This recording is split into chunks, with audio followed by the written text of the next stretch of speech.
Good morning, good morning, good morning, mga ka-senior, higala ug mga kaigsuunan. Niining matahumtak na sa kabuntagon magahimo kita sa atong morning devotional.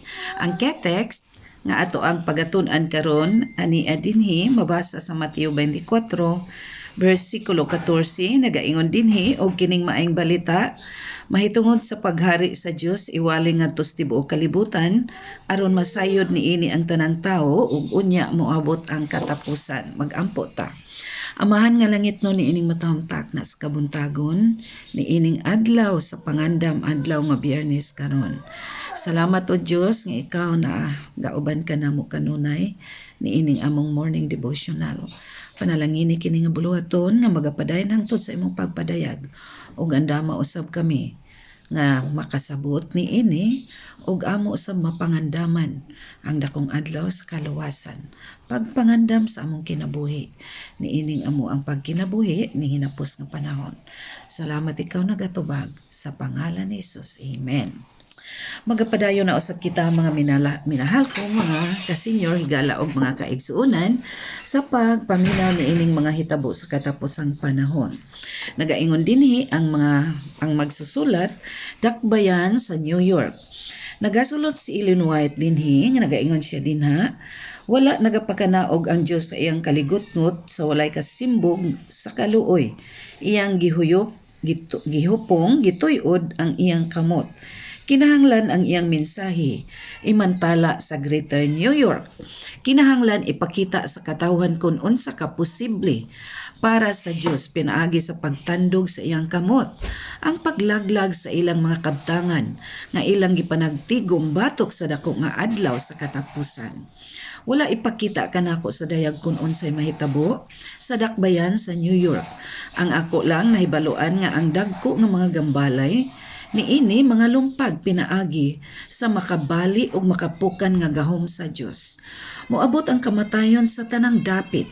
Mao nga nagahandom gayud ako nga mapasidan-an ang atong mga dakbayan. Usa ni ana kagabi samtang didto ako sa New York, gipakitaan ako sa hatag-as nga mga tinukod kansang mga andana abot sa langit. Kini gipasalig nga dili masunog og sila gitukod sa paghatag og himaya sa mga tag-iya og mga magtutukod. Ang sunod nga gipakita kanako mao ang pahibalo sa sunog. Gitan-aw sa katawhan hang habog kaayo nga mga gambalay nga gituuhan nga dili mga sunog o nagakaingon sila. Dili gayud kana maunsa apan kini nga mga gambalay nangaog daw walay nahimo ang makina sa mga pagpugong sa kalaglagan. Wala makapaandar ang mga bumbiro sa ilang mga makina. Mga minahal kong mga kaigsuunan, higala og mga kasilinganan, kini nga mga panahona gisulat kini ni Ellen White ang magsusulat sa Testimonies for the Church 1909, no? Unya, kini nga panahon na nahitabo ni adtong September 11, 2001 didto sa New York.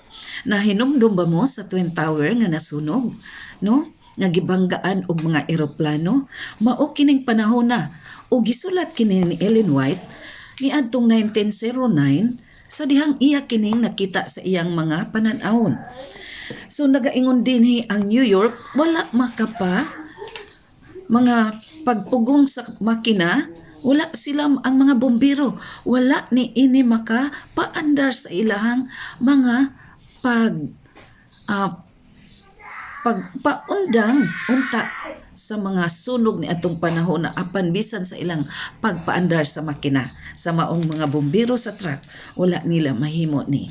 Ug katumanan sa nahitabo ni adtong September 11, 2001, no, sa ato ang nahinumduman na sulat kini sa New York Times. So mga hinigugma natuman ang mao nga panan-awon o mga talan-ahon ni Ellen White ang nagasulat ni ini kaniadtong 1909 natuman sa 2000 September 11. So ang mga panghitabo sa katapusang panahon ato nang nasinati. Busa ni ining matahumtak na sa kabuntagon atong nahibaw-an, atong na hibaluan ang katumanan sa mga panghitabo nga ni nasulat sa libro ni ining mga panghitabo sa katapusang panahon. So andam na to ang atong kaugalingon, mga hinigugma kong mga kasenyor, higala og mga kasilinganan, aron sa kapulihay dili gyud ta matingala nga ang umalabot nga mga kalaglagan sa kalibutan sa madali magakahitabo kini sa ato ang kapanahonan. So andam karon sa pangandam, adlaw sa pangandam, adlaw sa pangandam, atong andamon ang atong kaugalingon, kay pagtak-op ni ini nga adlaw. Sabado na, ug angay na kitang mamahulay, tungod kay kini nga adlaw nga pagsira ni ini nga adlaw, taliabot naman ang adlaw nga igpapahulay, nga mao ang Sabado, nga diin ang tanan makahimo sa pagpahulay sa tanang buluhaton niya, tungod kay alang ra gyud ni sa Ginoo, tungod kay memoration ni or commemoration ni sa paghimo niya sa langit ug sa yuta, nga diin iyang gipanalanginan, iyang gibalaan ug gipahulayan ang adlaw nga ikapito, ang adlaw nga Sabado. Maayong buntag kanatong tanan, hinaot mangandam ta ato ang isalig sa Ginoo kini nga adlaw nga makapangandam sa tanan natong pangandamon alang sa pagsugat sa adlaw ng ipapahulay. Hinaot ang Dios magatipig kanato nining adlaw uban sa tibuok natong panimalay. Atong mga kabataan, ang panalangin, ang protection sa Dios magauban kanato aron mahilikay tas tanang mata nga kadaot, katalagman, balatian ug pagpakasala. Good morning. God bless us all.